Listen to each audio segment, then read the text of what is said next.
Salam sejahtera bagi kita semua. Di sini saya akan membawakan presentasi tentang sistem pernapasan pada manusia. Sebelum saya memulai, izinkan saya memperkenalkan diri. Perkenalkan, nama saya Risnawati Tapea, NPM 2213022079, Prodi Pendidikan Fisika Angkatan 2022 kelas C. Kita masuk pada pengertian sistem pernapasan manusia. Pernapasan adalah proses pertukaran gas yang berasal dari makhluk hidup dengan gas yang ada di lingkungannya. Pernapasan pada manusia tidak terjadi secara langsung. Artinya, udara tidak berdifusi langsung masuk ke dalam sel tubuh melalui permukaan kulit. Udara masuk ke dalam tubuh melalui saluran pernapasan.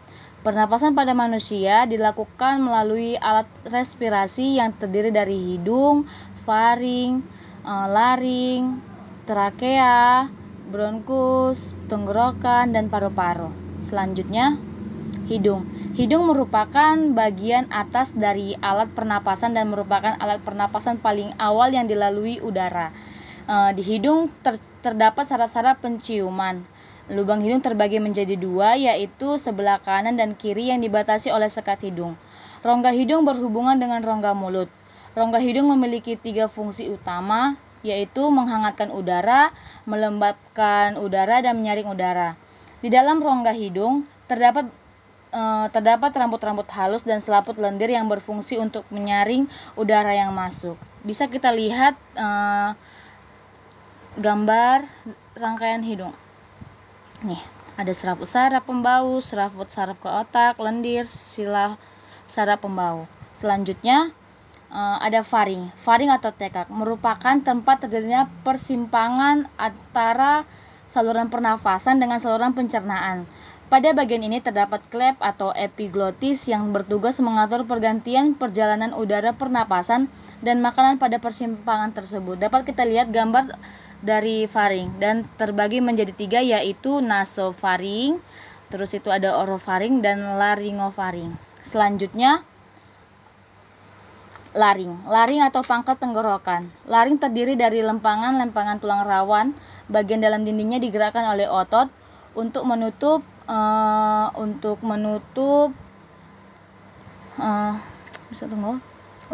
serta membuka glotis.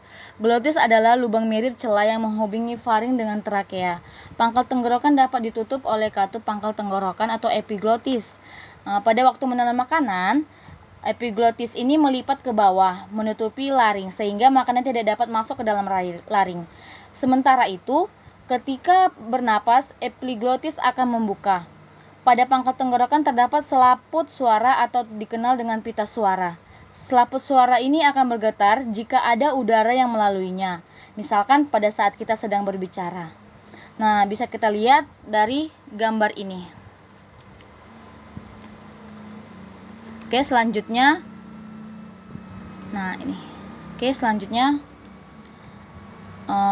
Trakea. Inilah gambar anatomi trakea.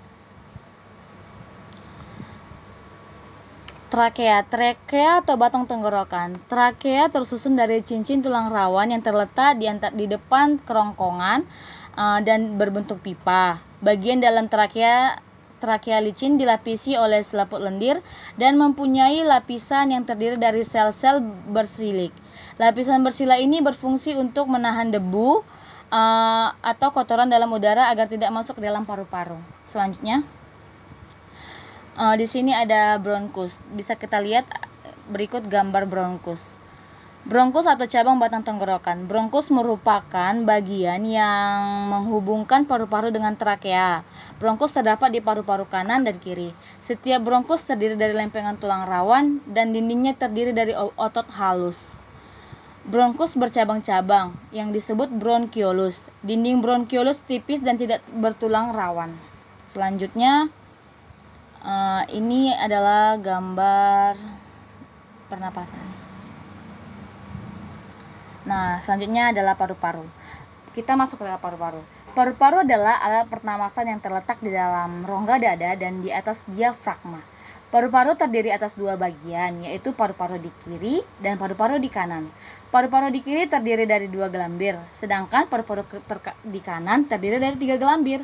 Di dalam paru-paru tersebut terdapat bronkus dan bronkiolus. Bronkiolus paru-paru bercabang-cabang yang membentuk saluran-saluran halus. Saluran-saluran arus ini berakhir pada gelembung-gelembung halus atau gelembung paru-paru yang disebut alveolus atau alveolus sama dengan jamak. Dinding alveolus sangat tipis, namun elastis dan mengandung kapiler-kapiler darah. Selanjutnya, berikut adalah mekanisme pernapasan. Yang pertama itu inspirasi dan ekspirasi. Bisa kita lihat pada gambar berikut ini. Oke, lanjut. Frekuensi pernapasan. Cepat lambatnya kita melakukan pernapasan itu pasti dipengaruhi oleh beberapa faktor. Nah, di antaranya itu sebagai berikut. Yang pertama itu umur. Jika kita bertambah umur, seseorang mengakibatkan frekuensinya semakin lambat. Contohnya pada usia lanjut yang lansia, energi yang dibutuhkan lebih sedikit dibandingkan pada usia pertumbuhan, sehingga oksigen yang diperlukan relatif lebih sedikit. Nah, yang kedua itu jenis kelamin.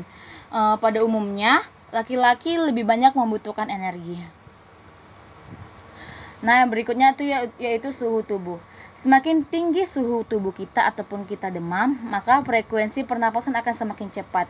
Aktivitas ini membutuhkan energi yang dihasilkan dari peristiwa oksidasi dengan menggunakan oksigen, sehingga dibutuhkan oksigen lebih banyak untuk meningkatkan pernapasan. Dan selanjutnya posisi tubuh.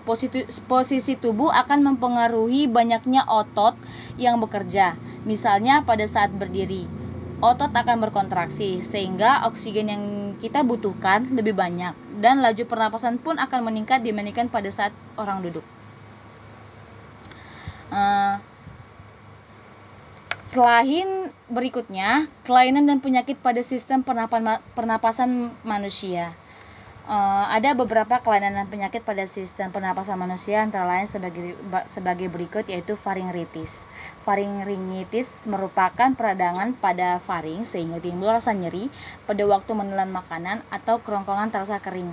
Gangguan ini disebabkan oleh infeksi bakteri atau virus dan dapat juga disebabkan terlalu banyak merokok. Nah, dapat kita lihat pada gambar ini. Nah, ini adalah inilah faringitis itu. Oke, selanjutnya pneumonia. Pneumonia ini adalah peradangan paru-paru di mana alveolus biasanya berisi cairan dan eritrosit yang berlebihan. Jenis pneumonia yang umum adalah pneumonia bakteri. Penyakit ini dimulai dengan infeksi dalam alveolus, yaitu membran paru-paru mengalami peradangan dan berlubang-lubang sehingga cairan dan eritrosit masuk ke dalam alveolus. Dengan demikian, alveolus terinfeksi oleh cairan dan eritrosit. Infeksi disebabkan oleh bakteri dari satu alveolus ke alveolus lain hingga dapat meluas ke seluruh lobus bahkan seluruh paru-paru. Dapat kita lihat gambarnya adalah ini. Oke, lanjut. Emfisema paru-paru. Emfisema paru-paru adalah jumlah udara yang berlebihan di dalam paru-paru. Bila orang membicarakan emfisema paru-paru kronik, umumnya yang dimaksud adalah suatu kerusakan paru-paru yang kompleks yang disebabkan menghisap tembakau. Emfisema paru-paru disebabkan oleh infeksi kronik karena ada bahan-bahan lain yang mengiritasi bronkus dengan serius sehingga mengacaukan mekanisme pertahanan normal saluran pernapasan. Infeksi akibat kelebihan mukus karena peradangan dan edema epitel bronkiolus, gangguan saluran pernapasan sehingga menyebabkan kesukaran expirasi dan udara yang terperangkap dalam alveolus menyebabkan alveolus menjadi renggang. Selanjutnya dapat kita lihat contoh gambar emfisema paru-paru ini. Oke, lanjut. Lanjutnya itu asma. Pasti kita pada tahu kan asma itu, kita lihat dari orang-orang yang terkena asma. Asma itu ditandai dengan kontraksi yang dari bronkiolus yang menyebabkan kesukaran bernapas. Asma biasanya itu disebabkan oleh hipersensitivitas atau bronkiolus disebut asma bronkiale yang terhadap benda-benda asing di udara. Pada penderita di bawah usia 30 tahun, asma kira-kira 70% disebabkan oleh hipersensitivitas alergi, terutama hipersensitivitas terhadap tumbuhan. Para penderita lebih tua, kira-kira asma disebabkan karena alergi pada bahan kimia atau kabut atau debu juga. Dapat kita lihat gambarnya yang ini kan, gini asma. Oke, selanjutnya asfiksi. Dapat kita lihat ini gambar asfiksi. Asfiksi itu adalah gangguan dalam pengangkutan oksigen ke jaringan yang disebabkan terganggunya fungsi paru-paru, pembuluh darah, ataupun jaringan tubuh. Misalnya alveolus yang terisi air karena seorang tenggelam. Gangguan yang lain adalah keracunan karbon dioksida yang disebabkan oleh hemoglobin lebih mengikat karbon monoksida sehingga pengangkutan oksigen dalam darah berkurang. Oke, lanjut. Turbokulosis. Dapat kita lihat ini adalah contoh turbokulosis, yang dimana turbokulosis ini penyakit spesifik yang disebabkan oleh bakteri Mycobacterium tuberculosis. Bakteri ini dapat menyerang semua organ tubuh, tetapi yang paling sering adalah paru-paru dan tulang. Oke, lanjut. Sianosis. Sianosis adalah kebiruan pada kulit yang disebabkan karena jumlah hemoglobin ionisasi yang berlebihan di dalam pembuluh darah kulit, terutama dalam kapiler. Contohnya sering kita lihat pada tangan kakek nenek kita, pasti kalau mereka makin tua itu, kalau kita perhatikan tangan mereka itu membiru. Ya, oke, lanjut. Kanker paru-paru. Mungkin kita semua udah tahu kan kanker paru itu, udah pernah dengar kanker paru-paru itu apa. Nah, kanker paru-paru itu adalah pertumbuhan sel kanker yang tidak terkendali dalam jaringan paru-paru yang dapat disebabkan oleh sejumlah karsinogen lingkungan, terutama asap rokok. Kanker paru-paru mempengaruhi pertukaran gas di paru-paru. Kanker paru-paru dapat menjalar ke seluruh tubuh. Kanker paru-paru sangat berhubungan dengan aktivitas yang sering merokok. Perokok pasif juga dapat menderita kanker paru-paru. Penyebab lainnya yang dapat menimbulkan kanker paru-paru adalah penderita menghirup debu asbes, radiasi ionasi, produk petroleum dan kromium. Oke. Sekian dari hasil presentasi saya. Jika ada kekurangan, saya mohon maaf. Terima kasih. Salam sejahtera buat kita.